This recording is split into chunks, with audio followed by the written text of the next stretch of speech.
Hello friend, welcome back to Auto Resource YouTube channel. Here you are looking with me on wonderful Chevy Silverado. It's a 2500 HD. This is a big mean truck. It has a 6-liter V8 engine and I just performed the engine oil change. Yeah, it's a 4-wheel drive. This is a big fella.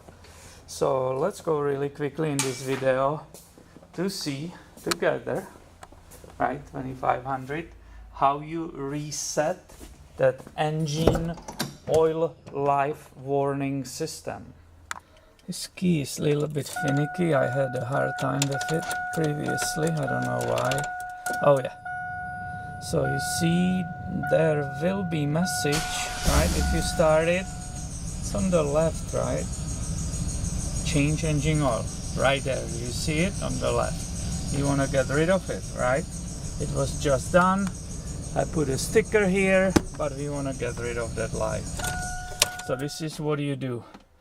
You put the ignition, right? You take the key, you put the ignition in the on position, but you don't start the motor.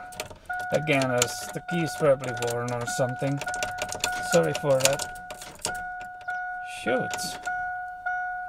I have a hard time with this one. Okay, now it went. So this is the on position, and within really short time you will fully push 3 times this fuel pedal, and engine oil, right, that message apparently should flash. It did, and it should not reappear again. And you see it was successful, and the engine oil warning message is not there, and the whole system was reset. So I hope you enjoyed this video. I'm pretty sure it will help someone to get rid of that yellow light, right, after they do their own engine oil change. Thank you for watching, and make sure you are subscribed. I have way more videos on this Auto Resource channel coming your way soon. See you later, my friend.